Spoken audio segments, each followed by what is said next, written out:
Você nasceu sem nome, sem conceito, sem ideia do que era certo ou errado, bonito ou feio, aceitável ou inaceitável. Você era um campo aberto, um ser em branco, selvagem, puro, mas também indefeso diante do mundo. Então vieram os outros. Vieram as palavras, os sorrisos condicionados, os castigos sutis, os não faça isso, os assim é feio, os menino bom não age assim. Vieram os adultos com suas verdades prontas, seus valores herdados, seus medos disfarçados de regras. E aos poucos, você foi desaparecendo para que um personagem aceitável pudesse nascer.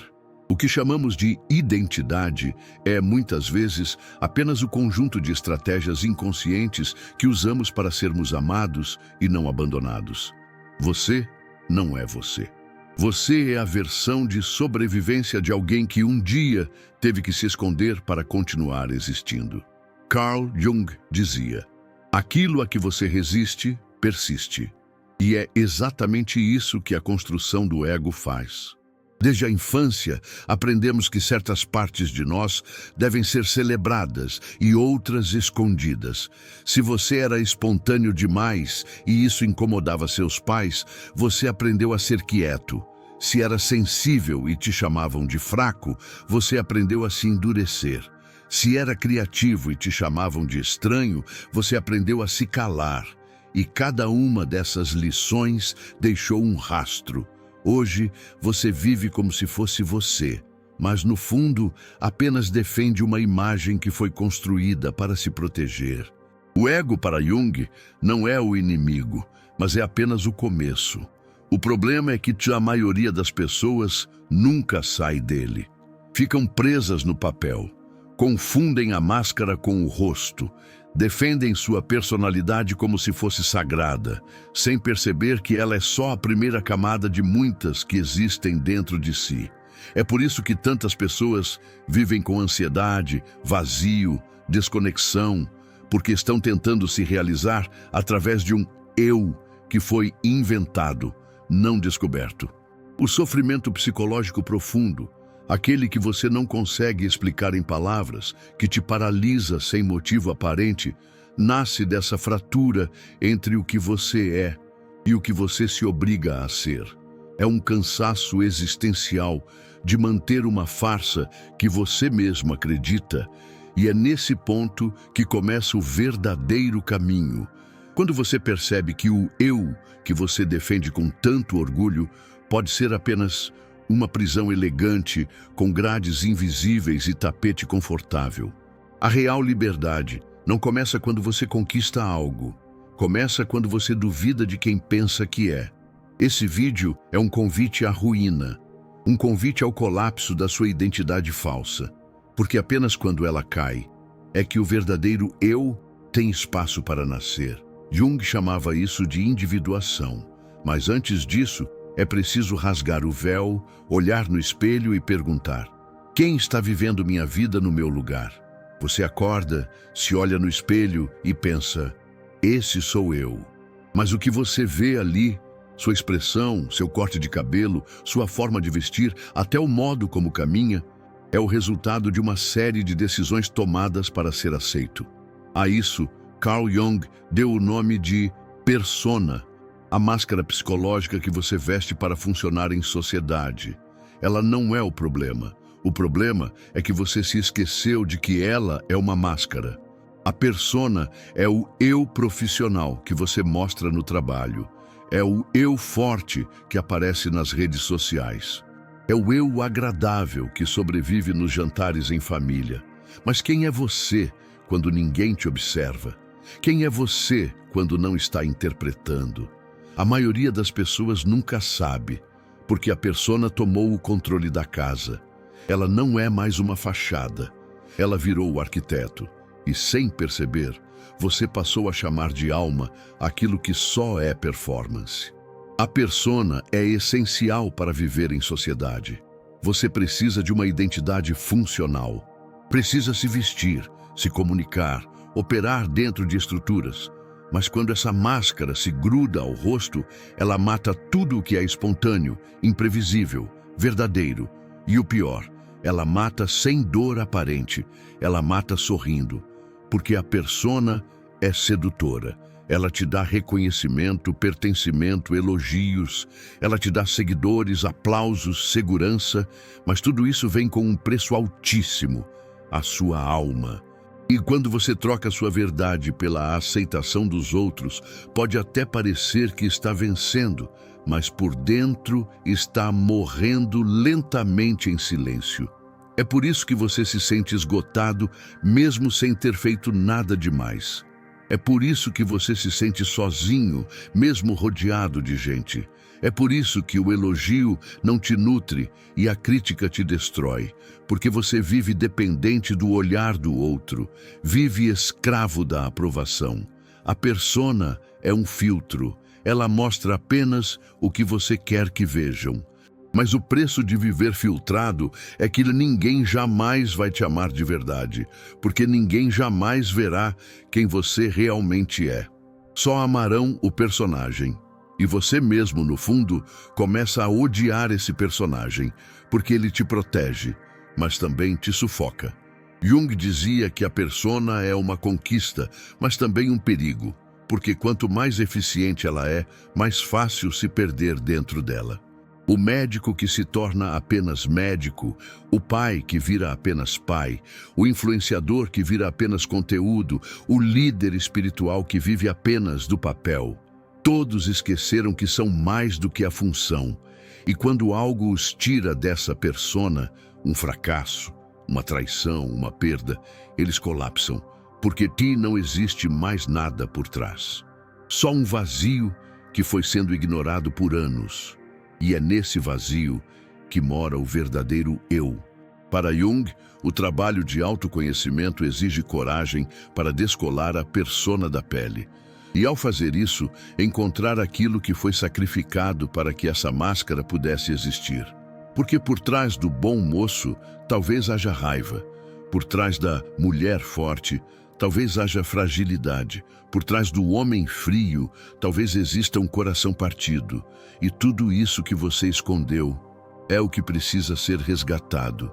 Não para você se perder, mas para, pela primeira vez, se tornar inteiro. Você foi educado para caber.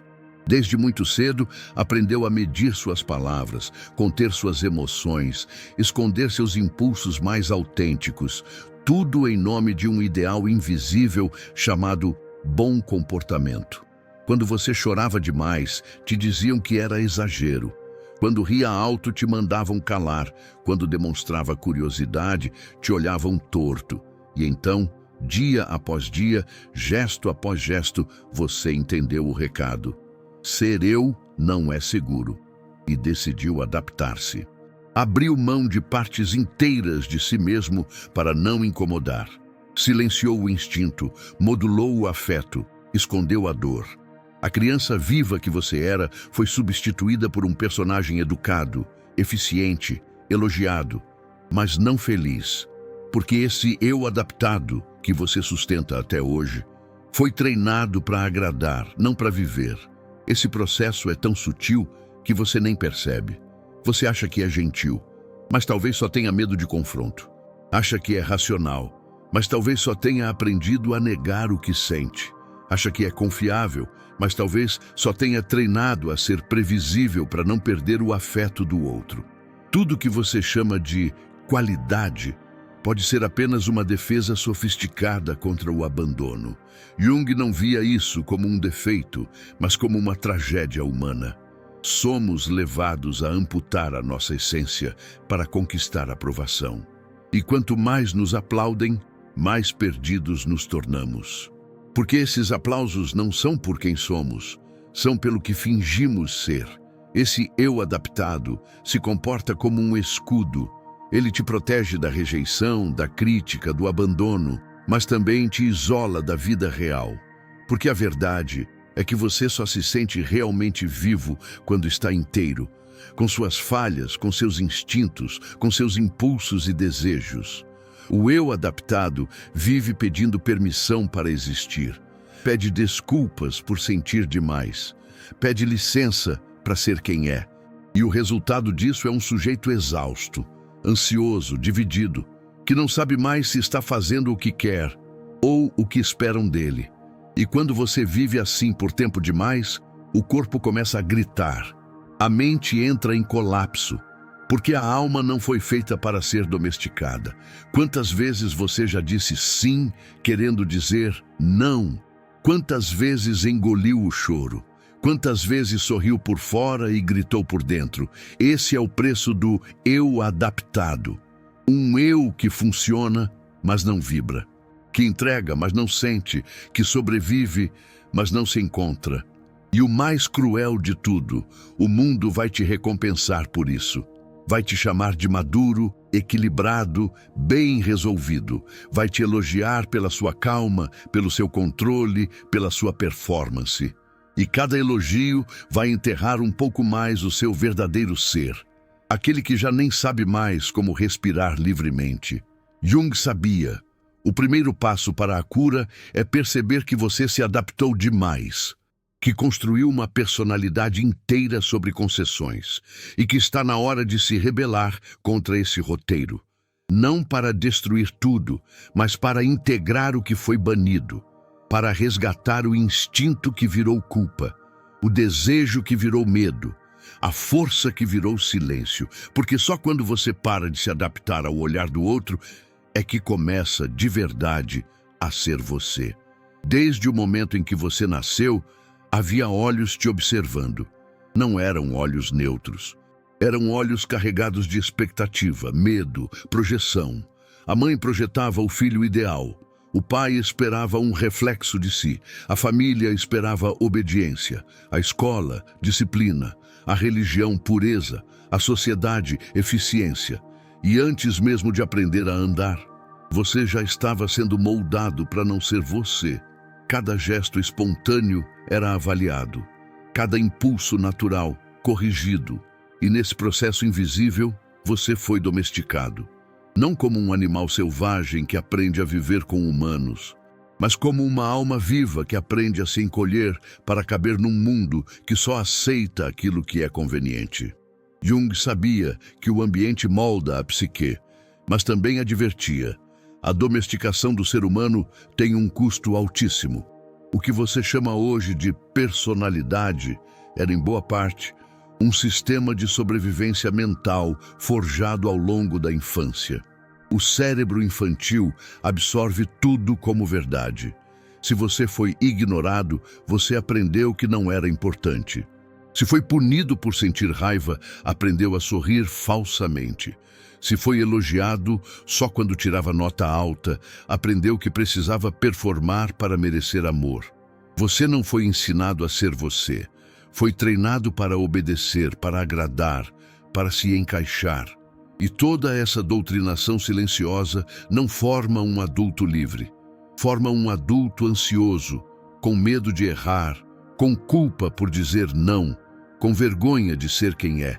A mente domesticada opera com base em devo, tenho que, não posso. Ela transforma a vida em uma sequência de protocolos emocionais. Você não sente, você responde, você não age, você repete. E mesmo suas escolhas mais pessoais são influenciadas por padrões que você absorveu quando nem sabia pensar por conta própria. É por isso que, mesmo tendo liberdade, você se sabota. Mesmo tendo escolhas, você paralisa. Mesmo tendo desejos, você reprime. Porque lá no fundo da sua mente ainda mora uma criança assustada, tentando não ser rejeitada de novo. Esse treinamento não foi só psicológico, foi corporal.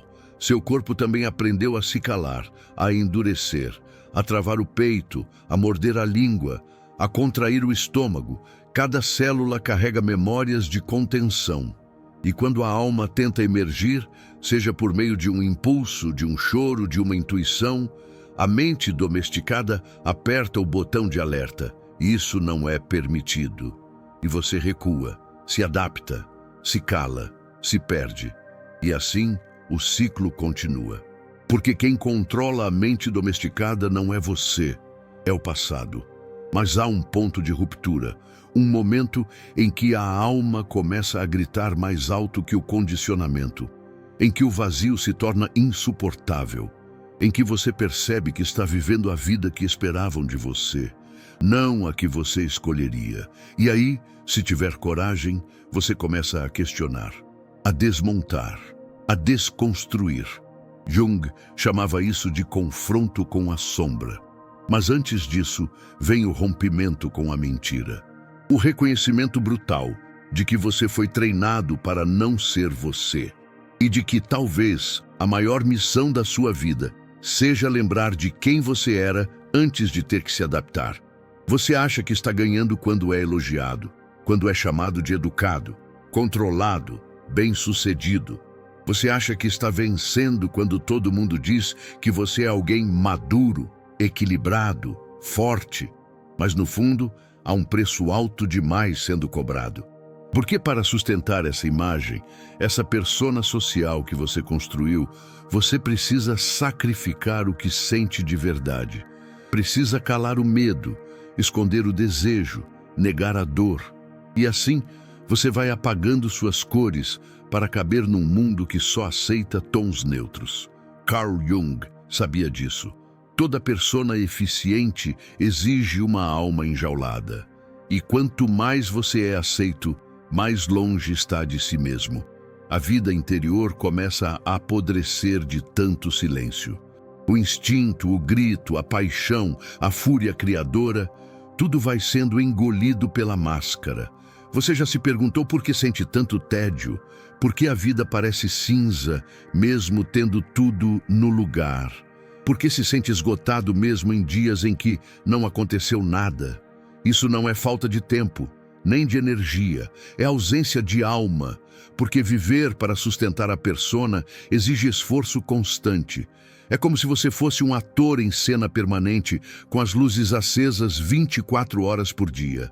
E a cada minuto em que finge ser quem não é, a alma se esconde mais um pouco, até que você esquece como é viver com verdade.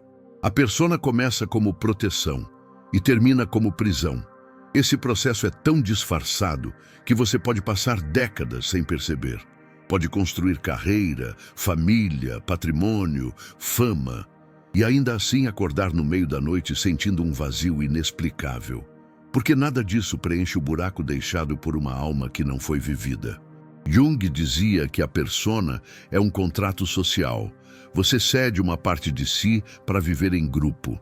Mas quando esse contrato se torna total, você perde o direito de ser inteiro. E é aí que surgem as doenças psíquicas, a depressão sem causa, a ansiedade constante, os vícios que servem para calar o grito interno. Tudo isso é o eco de uma alma que foi silenciada em nome da adaptação. A tragédia é que esse silenciamento é elogiado, é premiado. A sociedade recompensa os que se encaixam. Os que não sentem demais, não reclamam demais, não questionam demais. Os que agem como se a vida fosse um manual e não um mistério. E nesse teatro coletivo, você é aplaudido, enquanto morre por dentro. Porque a persona não te ama, ela te usa, ela te protege, mas cobra o preço da sua vitalidade. Ela te mantém vivo socialmente, mas o te rouba a única coisa que poderia te fazer pleno, a conexão com quem você é de verdade.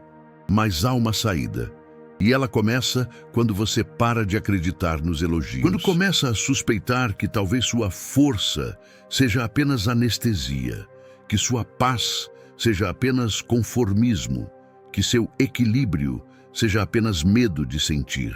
A saída começa quando você ousa ser sincero consigo mesmo e admite que a vida que está vivendo talvez não seja sua, porque só quem tem coragem de abandonar a máscara pode reencontrar o rosto.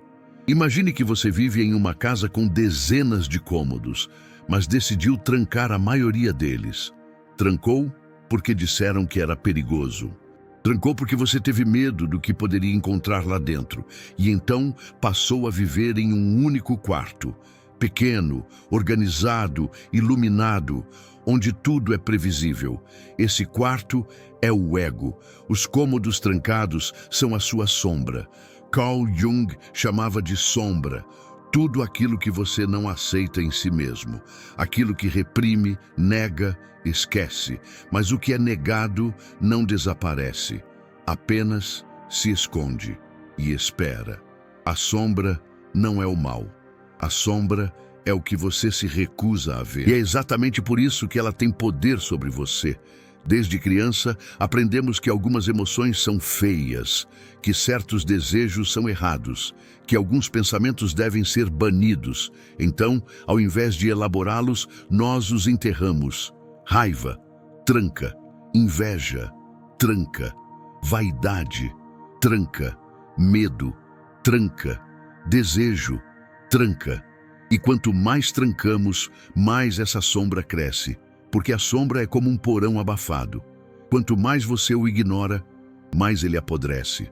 E essa podridão começa a vazar por onde você menos espera. Vaza em acessos de fúria, em vícios que você não consegue largar, em comportamentos autodestrutivos que você repete sem entender por quê. A sombra é como um animal ferido. Se não for cuidada, ela ataca. Você não precisa acreditar, basta observar. Observe quando você julga alguém com fúria desproporcional. Normalmente essa pessoa carrega algo que você não aceita em si mesmo. Observe os padrões de sabotagem na sua vida. Quase sempre eles vêm de uma parte sua que você preferiu esquecer. Observe seus relacionamentos. Muitos conflitos não são entre duas pessoas, mas entre duas sombras tentando sobreviver. A verdade é brutal. A sombra dirige a sua vida enquanto você finge que ela não existe. E quanto mais você a ignora, mais ela ganha força. Jung dizia: até você se tornar consciente, o inconsciente vai dirigir a sua vida e você vai chamá-lo de destino. A sombra não é apenas o que há de ruim em você. Ela também guarda seu poder reprimido, sua coragem sufocada, sua sensualidade envergonhada, sua criatividade zombada, sua espiritualidade ridicularizada. Tudo que foi negado pela persona foi parar na sombra. E é por isso que integrar a sombra não é se tornar sombrio, é se tornar inteiro. É pegar de volta o que é seu, assumir a sua complexidade, deixar de ser um personagem editado para, enfim, ser um ser humano de verdade. Mas isso exige coragem, porque olhar para a sombra dói. Ela carrega traumas, memórias, vergonhas, impulsos. Ela te obriga a ver que você não é só luz, e nunca será. E se você quiser ser livre, vai ter que descer até lá. Jung comparava esse processo ao mito do herói que desce ao submundo, porque a alma precisa atravessar a escuridão para descobrir sua verdadeira luz. Não há iluminação sem confrontação. A luz não é o contrário da sombra. A luz é aquilo que tem a coragem de tocá-la. Você diz que não entende porque sempre escolhe as pessoas erradas. Porque se envolve em relações tóxicas, porque sabota os momentos bons, porque repete padrões que jurou nunca mais viver. Você culpa o destino, o azar, os outros, mas a verdade pode ser mais sombria do que você imagina. O que te sabota não está fora, está dentro e tem nome: a sombra. Para Jung, a sombra é um segundo eu que vive nas profundezas da sua psique. Um eu excluído, censurado, mas ainda ativo. E ele opera nas decisões mais importantes da sua vida sem que você perceba. Escolhe por você, ama por você, se vinga por você. E no fim, quando tudo dá errado, você chama isso de problema de personalidade, sem saber que foi apenas a sombra pedindo para ser vista. A sombra não quer te destruir, ela quer ser reconhecida. Mas, como você a recusa, ela só encontra formas indiretas de aparecer. Ela se manifesta na raiva que você não entende, no ciúme irracional que te domina, na compulsão que você tenta controlar, mas que sempre volta.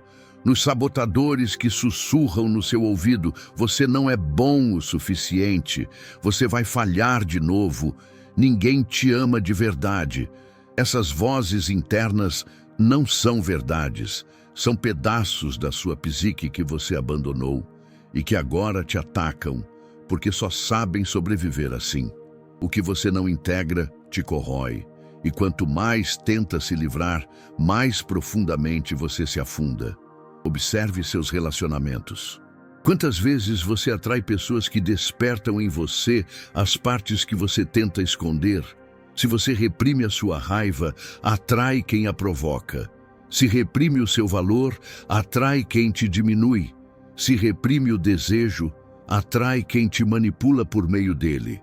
Isso não é azar, é a sombra tentando voltar para casa, tentando se integrar.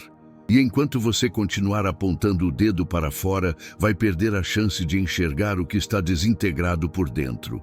Jung dizia: aquilo que mais nos irrita nos outros pode ser uma revelação daquilo que negamos em nós mesmos. E essa revelação é a chave da cura, mas também o início do colapso da ilusão. A sombra não sabota apenas seus relacionamentos, ela também sabota seus sonhos. Porque o medo que paralisa sua ação é muitas vezes alimentado por uma parte sua que acredita que você não merece vencer, que você não é capaz, que você vai fracassar de novo. Esse medo é a voz do passado. É a criança ferida, o adolescente humilhado, o adulto frustrado, todos vivendo na sua sombra, gritando através de pensamentos automáticos. E você acredita, porque essas vozes falam com o tom da sua própria consciência, mas elas não são o seu verdadeiro eu. São fragmentos, ecos, cicatrizes, e você só vai parar de ser sabotado quando tiver coragem de descer até lá e dizer: eu estou vendo vocês, e agora vocês fazem parte de mim. Integrar a sombra não é justificar erros, é recuperar poder. É parar de viver como vítima de impulsos que você não entende. É deixar de ser refém de traumas que você não nomeia. É finalmente assumir a autoria da sua própria psique. E isso exige brutalidade interna, exige olhar para o monstro e perceber que ele só ficou monstruoso porque você o deixou sozinho por tempo demais. A sombra não nasce com você, ela é criada em silêncio, nos bastidores da sua psique. Toda vez que você reprime uma emoção verdadeira, toda vez que você diz: isso não posso sentir, isso não devo ser, isso não é aceitável, e assim, fragmento por fragmento, ela vai ganhando forma. A sombra é tudo aquilo que você empurrou para debaixo do tapete da consciência. Não porque quis, mas porque precisou. Porque ser autêntico demais, espontâneo demais, emocional demais, era perigoso. A criança que você foi descobriu cedo que sentir certas coisas era punido e expressar certos impulsos era rejeitado. Então, para sobreviver, você começou a esconder. E quanto mais escondeu, mais alimentou o monstro invisível. A sombra se alimenta exatamente daquilo que você nega. Carl Jung explicou isso de maneira implacável. A sombra cresce à medida que a consciência recua. Ou seja, quanto menos você reconhece uma parte sua, mais forte ela se torna no inconsciente. E esse processo não é passivo, é ativo. Você esconde o medo, mas ele cresce em forma de fobia. Você esconde o desejo, mas ele cresce em forma de obsessão. Você esconde a raiva, mas ela cresce em forma de agressividade passiva. A sombra não desaparece. Ela muda de roupa e aparece com outra voz, uma voz que parece sua, mas é distorcida.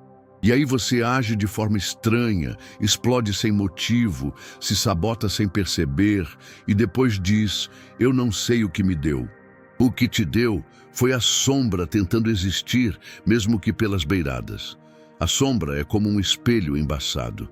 Ela reflete partes de você que foram empurradas para a escuridão, mas que continuam querendo luz. Quando você vê alguém que te irrita profundamente, alguém que te incomoda de um jeito quase irracional, É provável que essa pessoa esteja refletindo um pedaço seu que você rejeita. É por isso que a sombra também vive nos outros.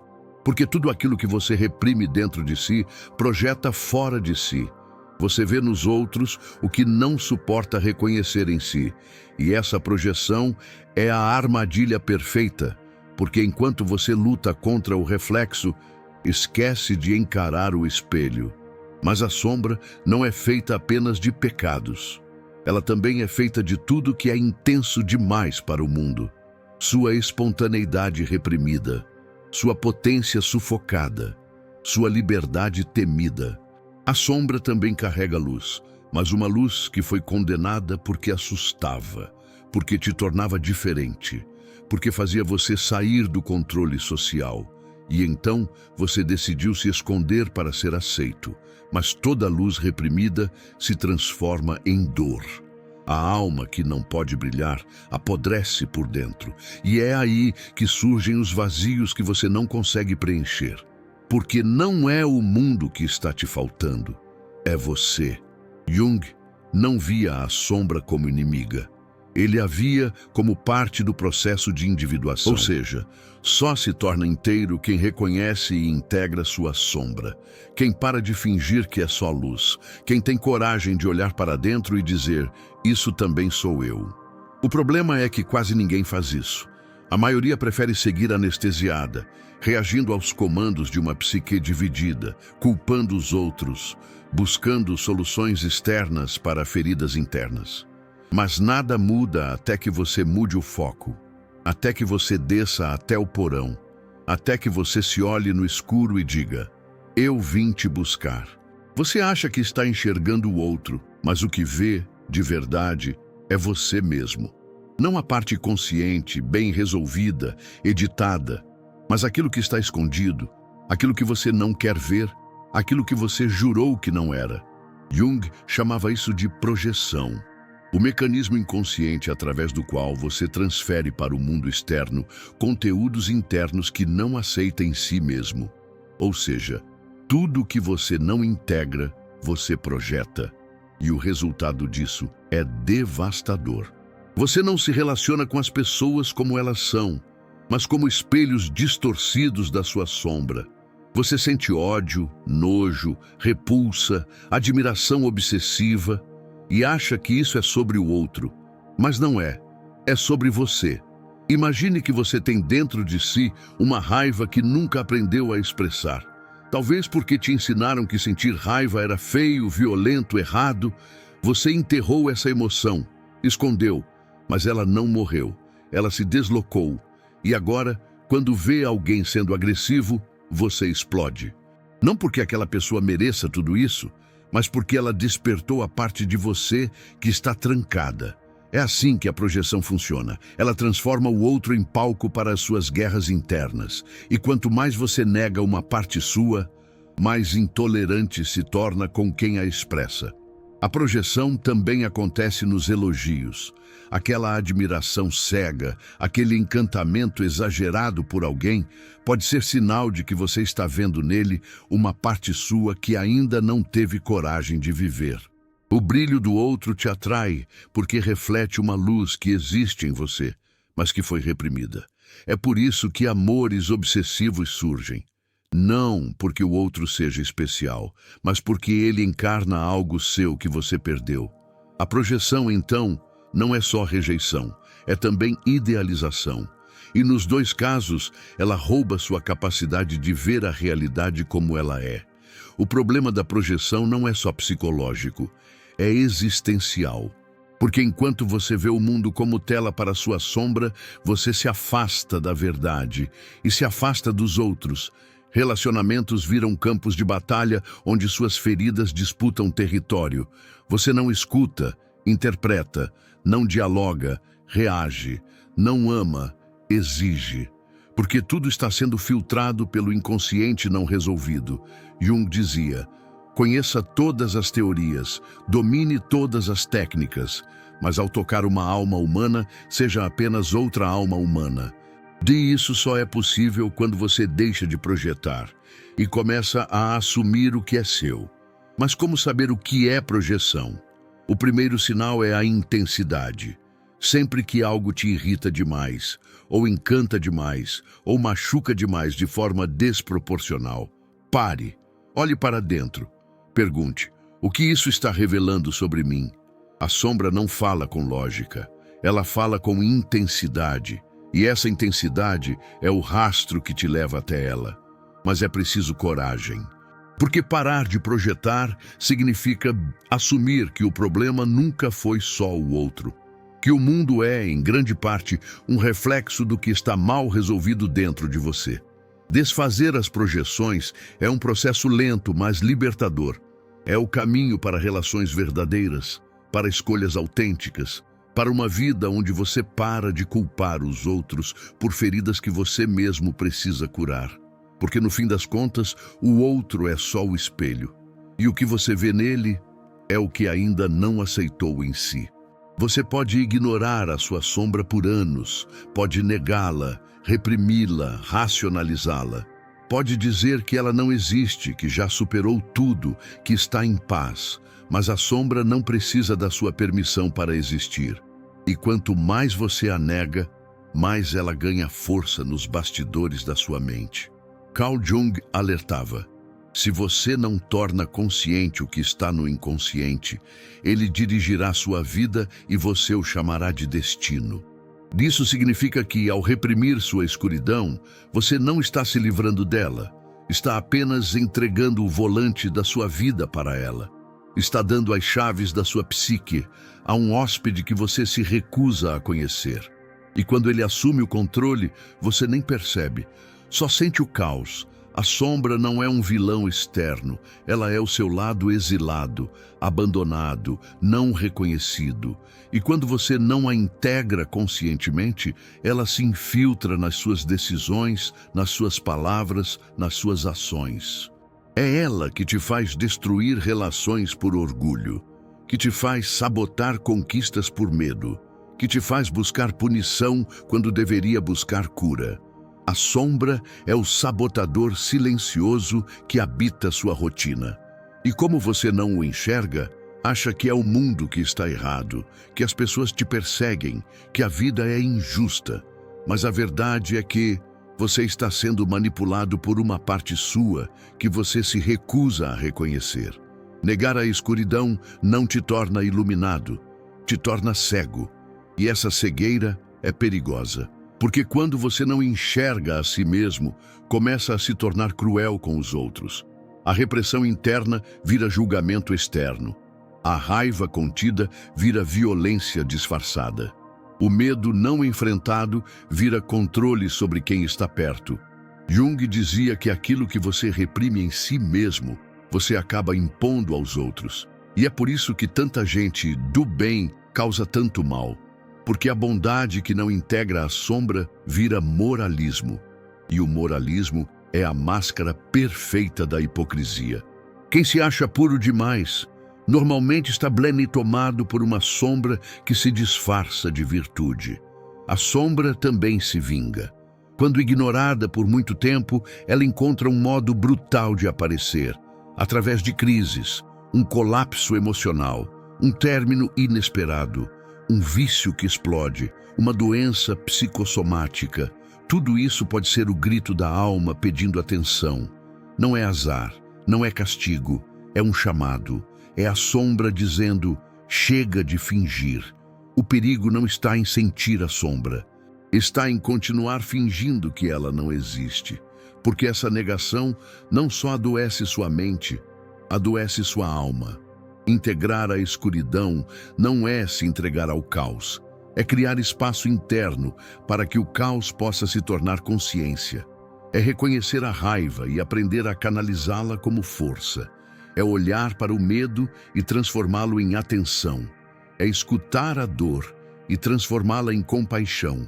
O perigo da sombra está apenas no exílio, na distância, no silêncio, na recusa. E enquanto ela for mantida longe, continuará ditando regras por debaixo da superfície. A verdadeira luz não é a ausência da sombra, é a coragem de caminhar com ela. Você acredita que tem uma voz única dentro de si, que quando pensa, escolhe, sente, está agindo como um sujeito íntegro, coerente, alinhado. Mas a verdade é outra. Carl Jung sabia disso. Você não é uma unidade, é uma multiplicidade. Você é um conselho interno, formado por diferentes vozes, arquétipos, personagens psicológicos que disputam o controle das suas escolhas o tempo todo. Às vezes, você age como o cuidador, outras, como o sabotador. Em certos momentos, como o herói. Em outros, como a vítima. E o que você chama de decisão pessoal, muitas vezes é apenas o eco do personagem que gritou mais alto naquele momento. É por isso que você se contradiz. Por isso que se arrepende, que volta atrás, que muda de ideia. Não é fraqueza, é complexidade. Há partes suas que querem crescer, mas outras que querem se proteger. Há fragmentos que desejam amar e outros que temem ser feridos de novo. Há o você que quer mudança e o outro você que só quer sobreviver. Essa multidão interna não é um defeito, é a condição humana. Jung chamava isso de pluralidade da psique. E entender isso é essencial para evoluir, porque enquanto você acreditar que é um só, vai continuar se odiando por ser contraditório. Vai se punir por não ter força de vontade, vai se julgar por não saber o que sente. Mas a questão nunca foi sobre clareza, foi sobre reconciliação. Você não precisa se livrar de partes suas, precisa ouvi-las, dar lugar à criança que ainda chora por atenção, dar nome ao crítico interno que exige perfeição, reconhecer o protetor que se antecipa à dor, escutar o rebelde que quer quebrar tudo. Dentro de você vivem vozes que têm medo, que têm raiva, que têm sonhos. E elas não vão embora só porque você finge que não estão lá. Muito pelo contrário. Quanto mais ignoradas, mais elas gritam. E esses gritos surgem como ansiedade, indecisão, esgotamento. O caos emocional que você sente não vem de fora, vem da guerra civil dentro de si. O caminho então é se tornar um mediador, um líder interno, alguém que não escolhe por impulso, mas por integração, que escuta todas as vozes e escolhe com consciência. Jung dizia que amadurecer é deixar de ser possuído por uma parte da psique e passar a coordenar todas elas. Isso não é simples, porque algumas vozes são convincentes, sedutoras. A voz do medo, por exemplo, sempre soa como prudência. A do ego, como autoconfiança. A do apego, como amor.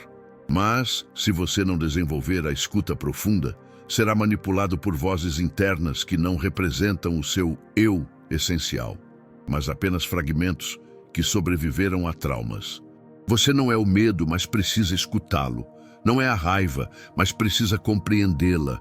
Não é a dúvida, mas ela tem algo a ensinar, porque todas essas vozes foram formadas com uma função: te proteger, te lembrar, te preparar.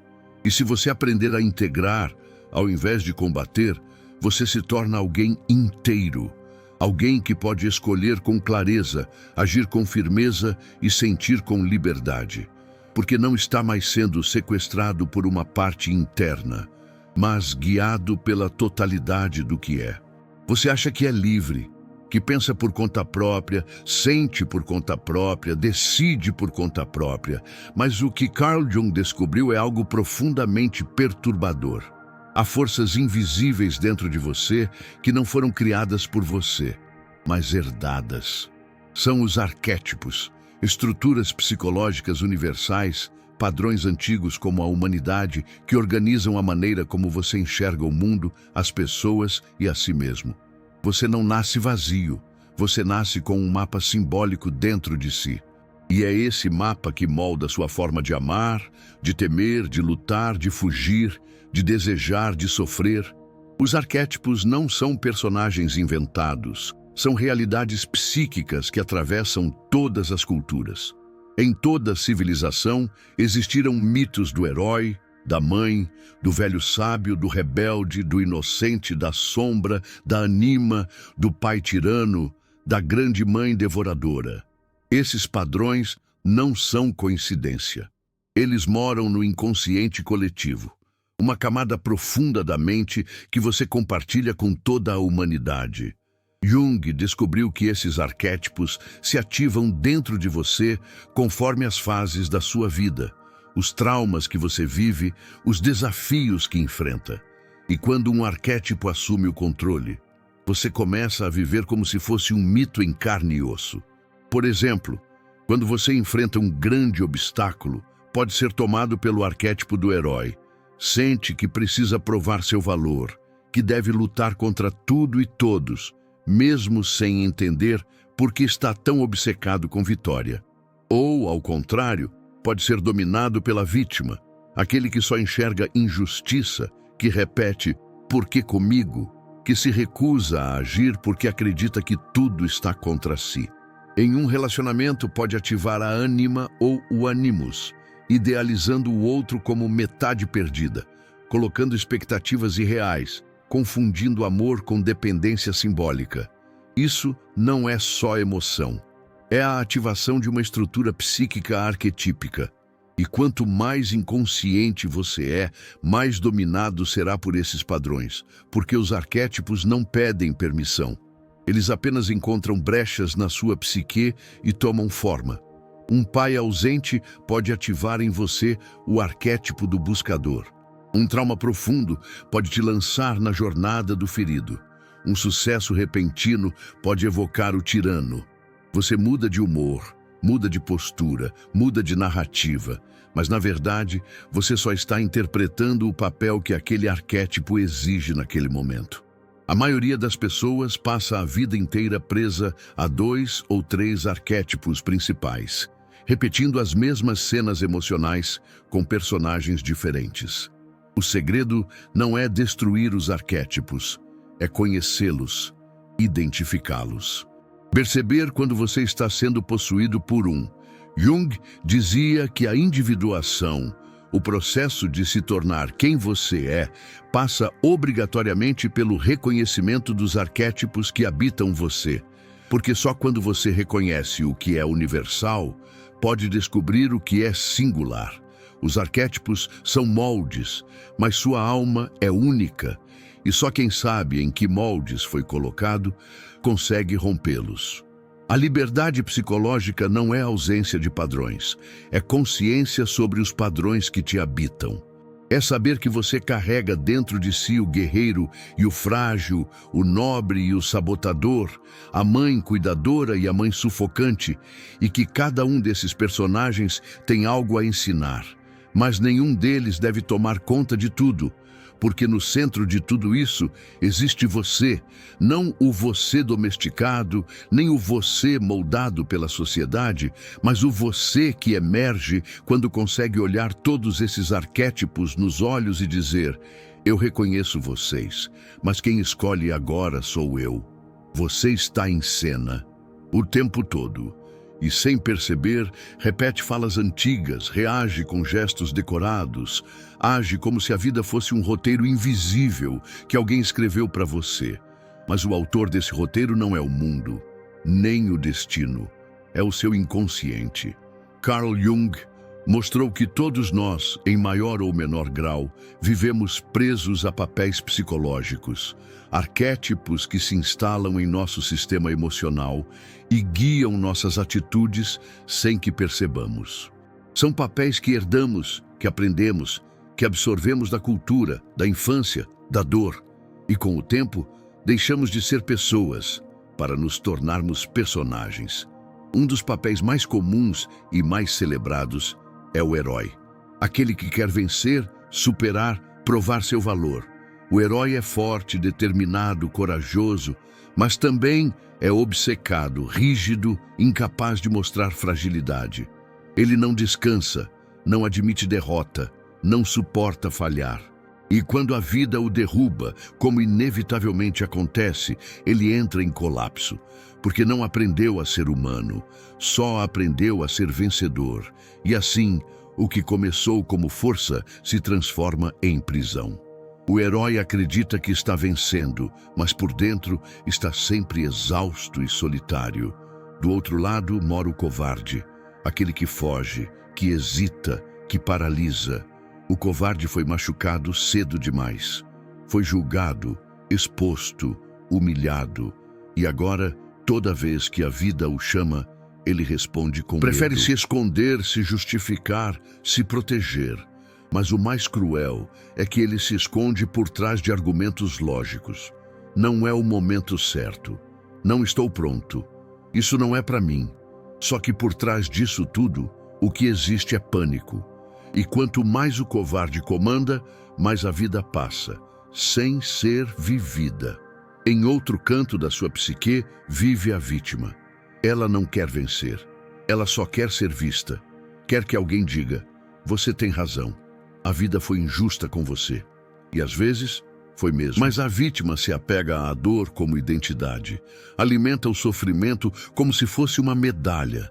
Repete a história de abandono, de rejeição, de fracasso e exige que o mundo a reconheça por isso. O problema é que a vítima, quando se instala, te impede de agir. Você deixa de tentar porque já decidiu que sempre será ferido. E então vive com raiva, com mágoa, com ressentimento, mas não se move. E por fim, o Salvador, talvez o mais disfarçado de todos, aquele que vive pelos outros, que ajuda demais, se doa demais, entende tudo, aceita tudo. O Salvador parece nobre, mas quase sempre está tentando resgatar a si mesmo nos outros. Ele precisa que alguém precise dele. Precisa consertar o mundo para não encarar o próprio vazio. E por isso se perde em relações abusivas, projetos impossíveis, causas que o consomem. Ele se sacrifica, mas cobra caro por isso. Cobra afeto, reconhecimento, controle. E quando não recebe, mergulha na frustração silenciosa de quem deu tudo, sem nunca ter sido visto. Esses papéis não são defeitos, são mecanismos, são estruturas internas que se ativam conforme as feridas, os desejos e os medos. O problema é quando você se identifica demais com um deles e esquece que é muito mais do que isso. Você não é só o herói, nem só a vítima, não é apenas o covarde, nem apenas o salvador. Você é o palco onde todos esses personagens tentam existir. E a verdadeira liberdade começa quando você percebe isso, quando deixa de ser comandado e começa a escolher. Jung não queria que você destruísse seus papéis. Queria que você os conhecesse, que você soubesse quando está sendo guiado por um trauma antigo, por uma necessidade infantil, por um ideal impossível, e que, ao perceber, pudesse respirar e dizer: obrigado, personagem. Mas quem decide agora sou eu. Dentro de cada homem há uma mulher invisível. Dentro de cada mulher há um homem secreto. Não um homem biológico, não uma mulher física, mas um princípio psíquico profundo, uma força arquetípica que molda sua forma de amar, de criar, de pensar e de se relacionar. Carl Jung chamou essas forças de Anima Corbiceb, Animus. A ânima é o princípio feminino da psique, presente no inconsciente do homem. O animus é o princípio masculino, atuando no inconsciente da mulher. Eles não são apenas metáforas, são estruturas vivas que se manifestam através dos sonhos, dos impulsos criativos, dos relacionamentos e dos conflitos internos. E se você nunca os viu, é porque está sendo guiado por eles sem saber. A ânima, quando integrada, conecta o homem à sensibilidade, à intuição, à empatia, à criatividade espontânea. Ela é a ponte com a alma. É a força que o ensina a sentir profundamente, a escutar sem tentar resolver, a mergulhar no invisível. Mas quando a ânima está reprimida ou distorcida, ela assume formas perigosas: histeria, instabilidade emocional, idealização obsessiva do feminino, dependência afetiva. O homem passa a buscar fora de si a mulher que negou dentro de si. E assim se perde em amores platônicos, relacionamentos desequilibrados, idolatria emocional. Não é amor, é carência arquetípica. E enquanto não integrar sua ânima, ele continuará procurando metade de si mesmo no outro. Do outro lado, o ânimos representa para a mulher a lógica, a ação, a razão, o direcionamento. Ele é a força que a conecta à coragem de dizer não, à assertividade, ao poder de decisão. Quando integrado, o ânimos a torna centrada, firme, clara. Mas quando está inconsciente ou inflado, ele se torna tirano. Ela passa a ouvir vozes internas que a julgam, que exigem perfeição, que desprezam a vulnerabilidade. Ou então, se projeta, busca no homem externo o pai, o guia, o salvador, e confunde amor com autoridade. Não é admiração, é entrega do próprio eixo. E enquanto não integrar seu ânimos, continuará oscilando entre submissão e rigidez. Essas forças internas não seguem regras de gênero. Um homem pode ter uma ânima mais desenvolvida e por isso ser sensível, criativo, compassivo, sem que isso o torne menos homem. Uma mulher pode ter um ânimos forte e por isso liderar, construir, falar com firmeza, sem que isso a torne menos feminina. Porque o verdadeiro equilíbrio não está na obediência ao que é esperado, mas na integração da totalidade do que você é. E enquanto você negar um dos polos, viverá em desequilíbrio, buscando fora o que falta dentro, desejando no outro o que não reconheceu em si mesmo.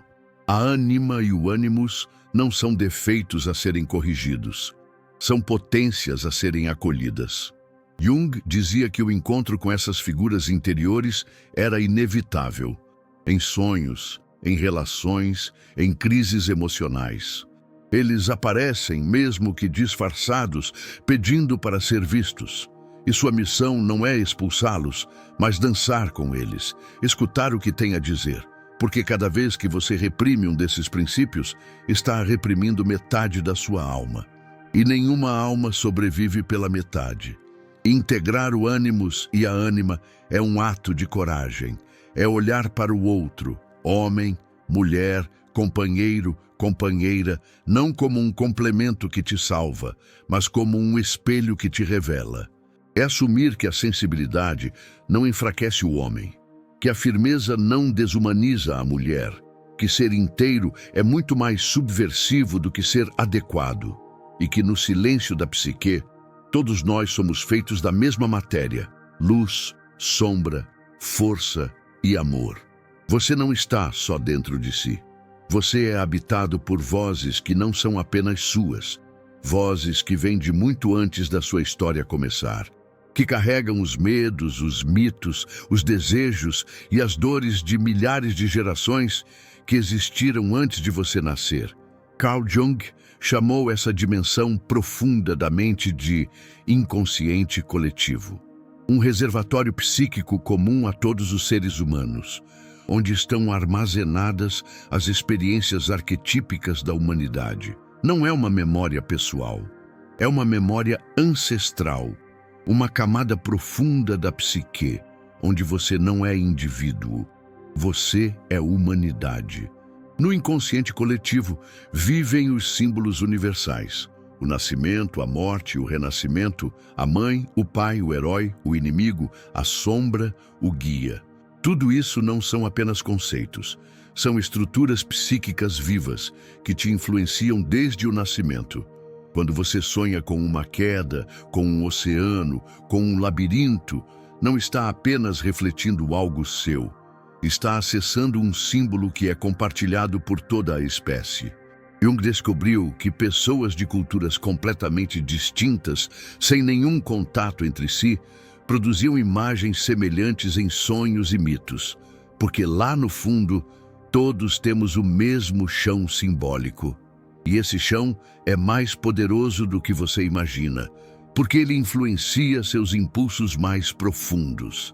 A maneira como você sente medo, como você lida com o desconhecido, como você interpreta o amor, a perda, o fracasso, a superação. Nada disso é puramente racional. Tudo isso passa pelo filtro do inconsciente coletivo. Por isso, certos filmes te tocam tão profundamente. Por isso, certos livros te transformam.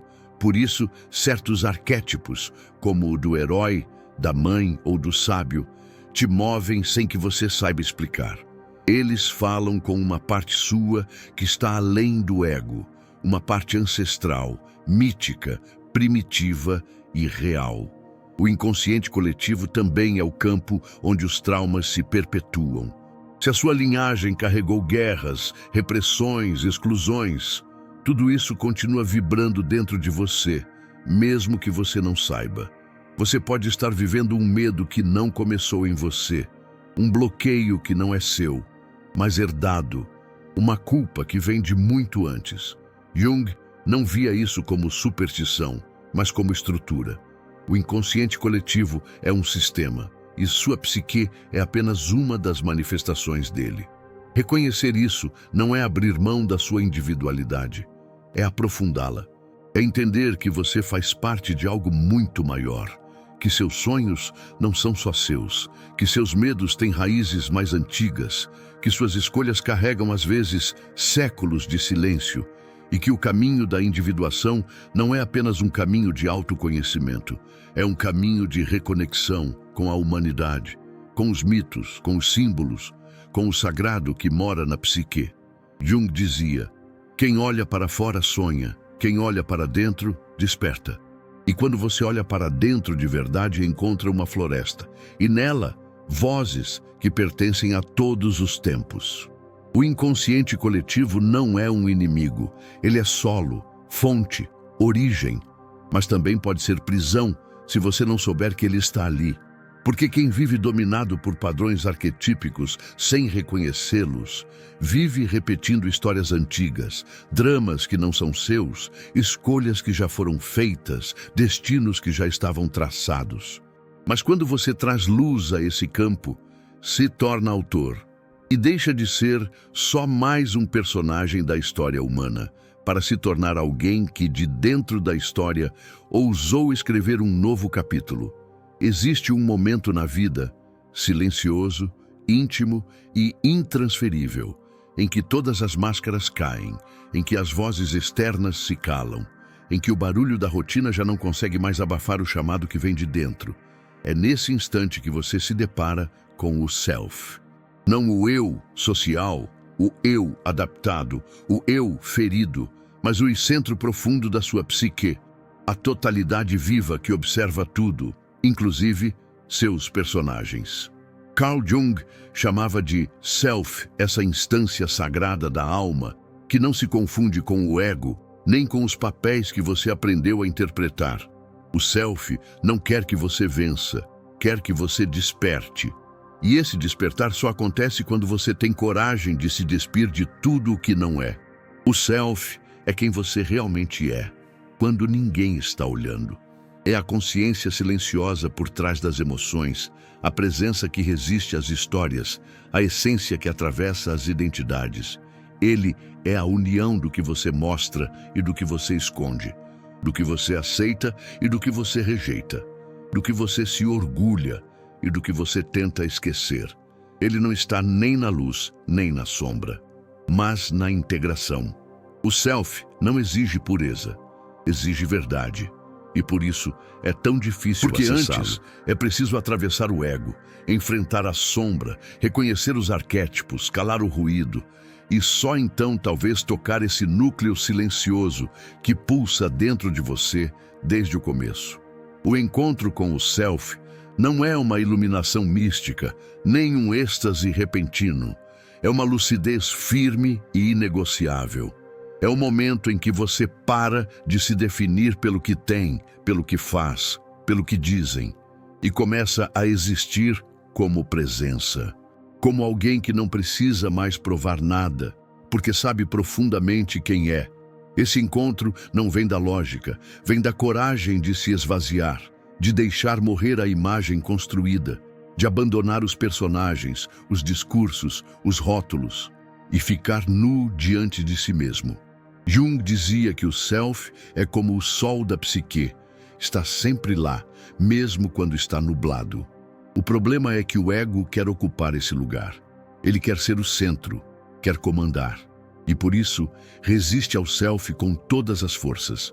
Cria distrações, alimenta histórias, justifica vícios, idealiza metas, faz de tudo para evitar o silêncio onde o self vive.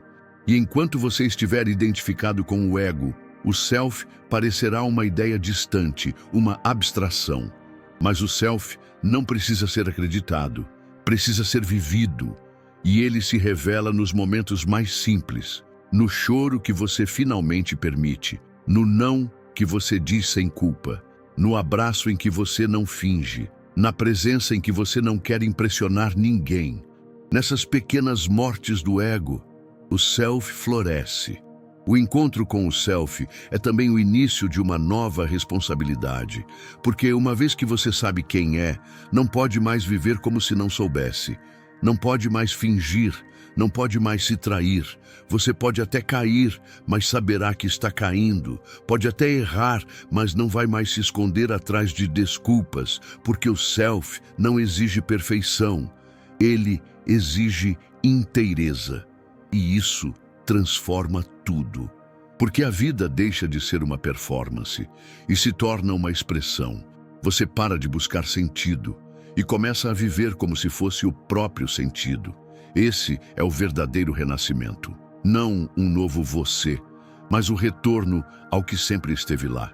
Por trás do medo, da dor, da persona, da sombra. O self é o que sobra quando tudo o que não é você finalmente desmorona. Carl Jung não acreditava em felicidade barata.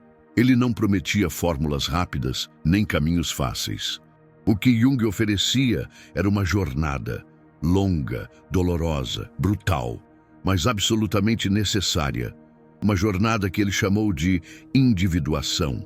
O processo psicológico pelo qual o ser humano deixa de ser uma cópia, uma máscara, um reflexo do coletivo, e se torna alguém único, não único por vaidade, mas por inteireza. A individuação é a travessia do ego até o self, do inconsciente até a luz, do personagem até a alma. E ela não começa com respostas, começa com perguntas que rasgam. Quem sou eu quando ninguém me aplaude? O que me resta quando tudo o que reprimi vem à tona? Quem está vivendo minha vida no meu lugar? Essas perguntas não têm respostas prontas, mas abrem portais. E a partir do momento em que você as aceita, a jornada começa. Primeiro, vem o confronto com a persona, a máscara social que você aprendeu a vestir para sobreviver. Você começa a perceber que não é o que mostra, nem o que os outros esperam. Começa a questionar as etiquetas, os papéis, os elogios. E esse colapso é doloroso, porque a persona é confortável, é elogiada, mas ela também é uma jaula. E para ser livre, você terá que quebrar a cela com as próprias mãos. Depois vem a sombra, aquela parte escura, caótica, reprimida, mas profundamente viva. A sombra não quer ser destruída, quer ser reconhecida, e você vai precisar olhar para o que evitou por uma vida inteira. A raiva, o medo, o desejo, o ressentimento. Vai precisar escutar a voz da criança que você abandonou, do adolescente que você envergonhou, do adulto que você censurou. Vai ter que dizer, eu te vejo. E nesse momento, a sombra deixa de ser inimiga e vira aliada.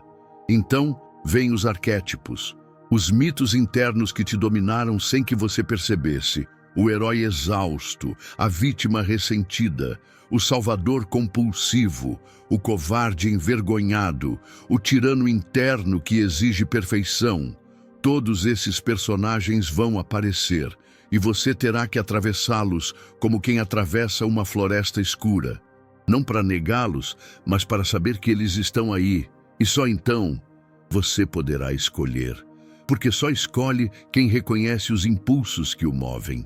A individuação não é um ponto de chegada, é um estado de consciência crescente. É viver com olhos abertos, sabendo que há múltiplas vozes dentro de você, mas que você não precisa obedecer todas elas.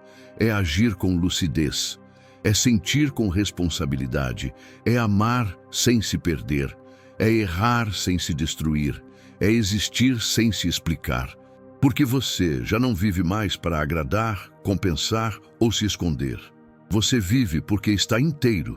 Essa jornada não tem mapa, não tem linha reta, é uma espiral. Às vezes, você volta ao mesmo ponto, mas com outro olhar.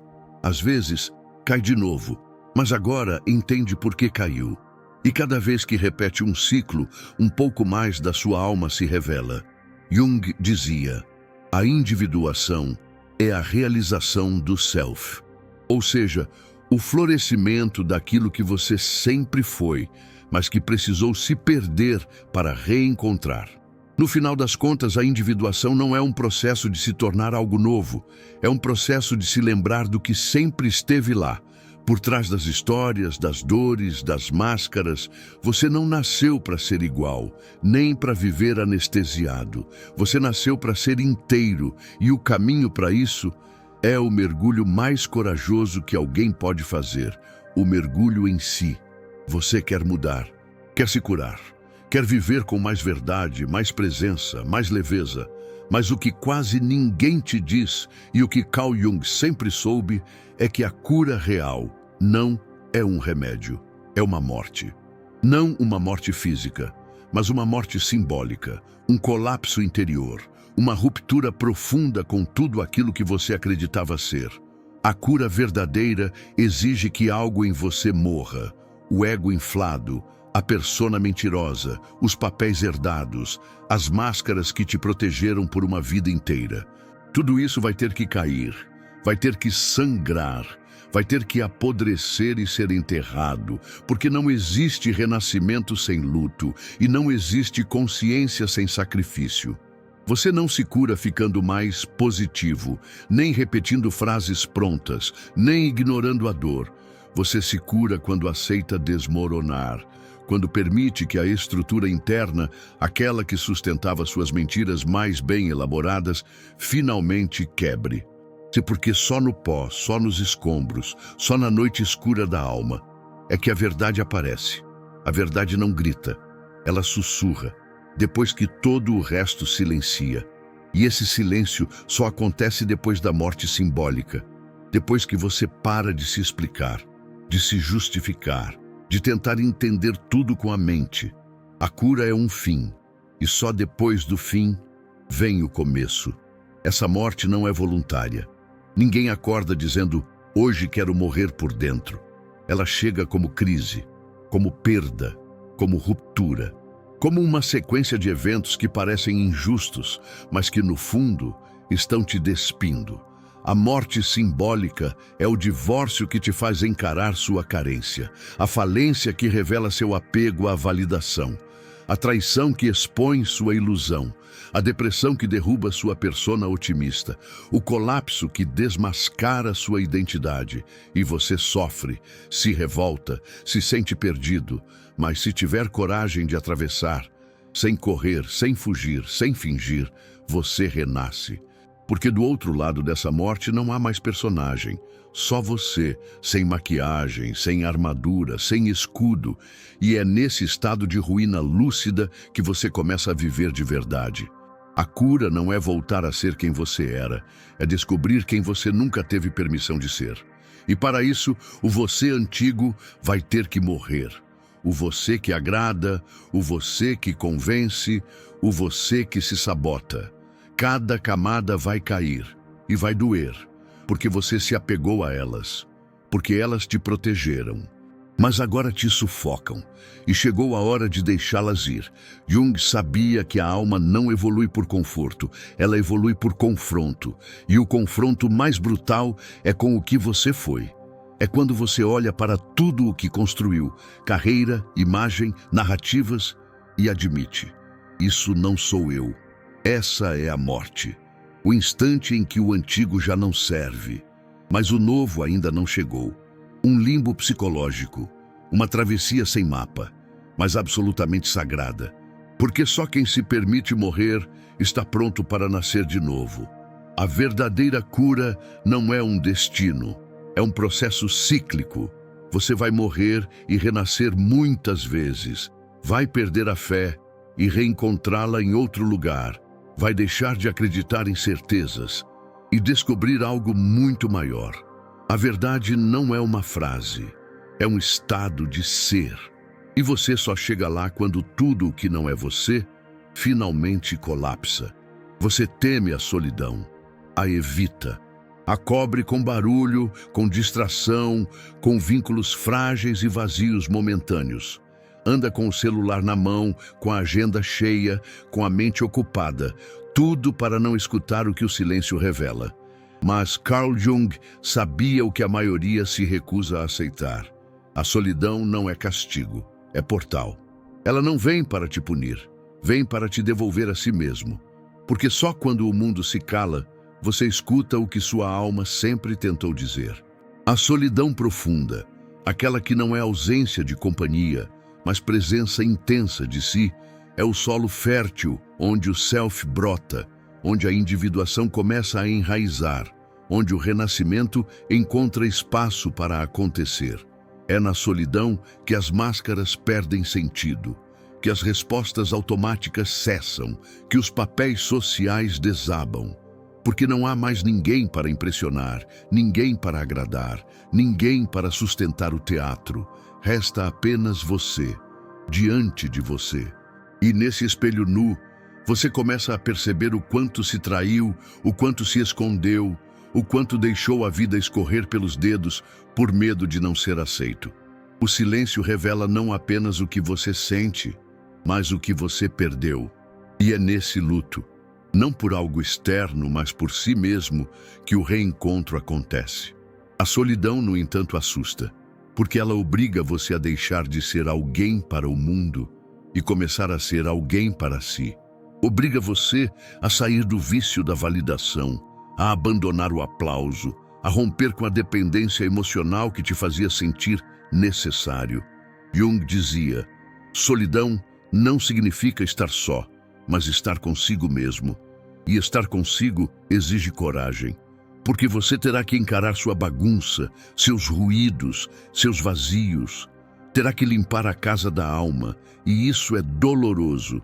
Mas é só nesse espaço limpo que a essência pode entrar. É na solidão que a sombra se revela com mais força. É quando você para de fugir que ela aparece. Mas isso não é maldição, é oportunidade. Porque só quem tem coragem de atravessar a própria noite escura encontra a luz que vem de dentro. E essa luz não é euforia, não é excitação, é paz. Uma paz que não depende de ninguém, que não se quebra com a ausência, que não implora por presença. Uma paz que nasce quando você o se torna suficiente para si. A cultura moderna nos ensinou a temer a solidão, a tratá-la como falha, como sinal de que algo está errado. Mas para Jung e para toda alma em busca de si, a solidão é iniciação. É o deserto antes da visão, o abismo antes do voo, o silêncio antes da revelação.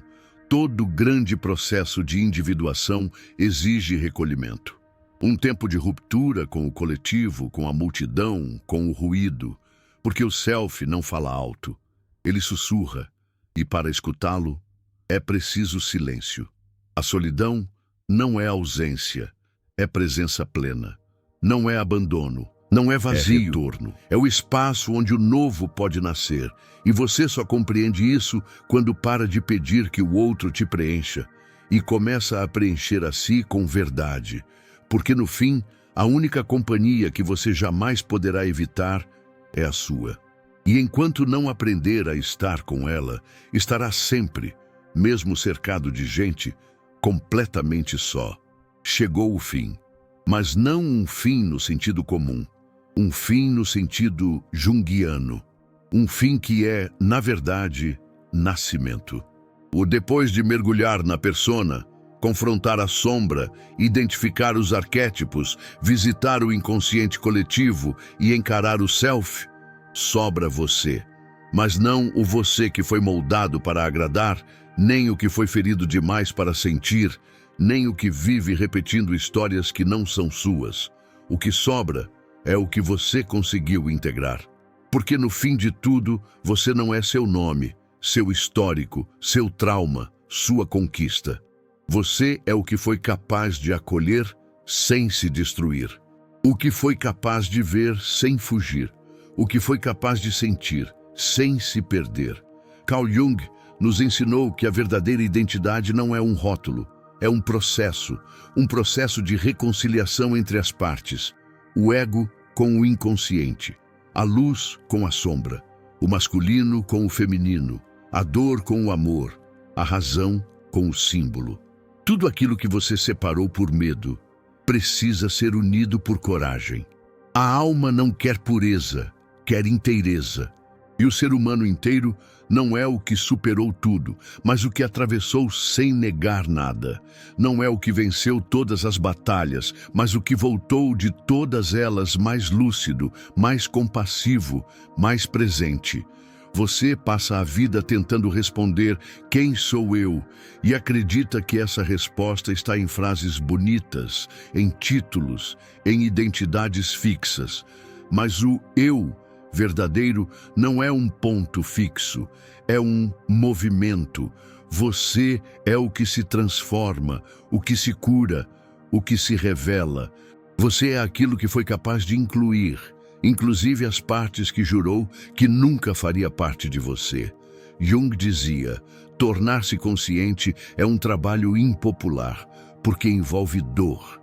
Mas é esse trabalho que te liberta, porque depois de integrar tudo o que você é, ninguém mais pode te manipular, nem o outro, nem a cultura, nem o medo. Essa revelação final não é uma explosão, é um silêncio profundo, um estado de presença em que você não precisa mais se defender, nem se provar, nem se esconder, porque agora você sabe, tudo em você tem um lugar, tudo tem uma função, tudo faz parte, e quando isso acontece, você para de reagir e começa a criar. Cria com verdade, cria com consciência, cria não para ser aceito, mas porque simplesmente não consegue mais viver fora da própria essência. Você não é seu trauma, mas ele faz parte. Você não é seu erro, mas ele te ensinou. Você não é a dor que viveu, mas ela te deu profundidade. Você é tudo isso e mais. Porque agora não está mais tentando apagar o que te construiu. Está abraçando, integrando, unindo. O self não exige perfeição. O self exige lucidez. E a lucidez de quem chegou até aqui é uma só. Eu sou o que consigo sustentar em mim sem me trair. No fim da jornada não há um novo você.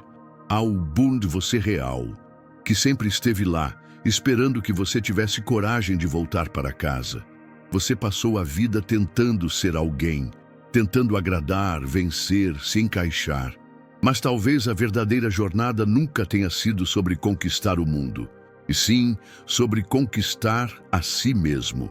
Carl Jung não te deu respostas prontas. Ele te deu um mapa para o invisível, um convite para mergulhar na única direção que realmente transforma, para dentro. Porque tudo o que você busca, clareza, amor, presença, sentido, não está fora.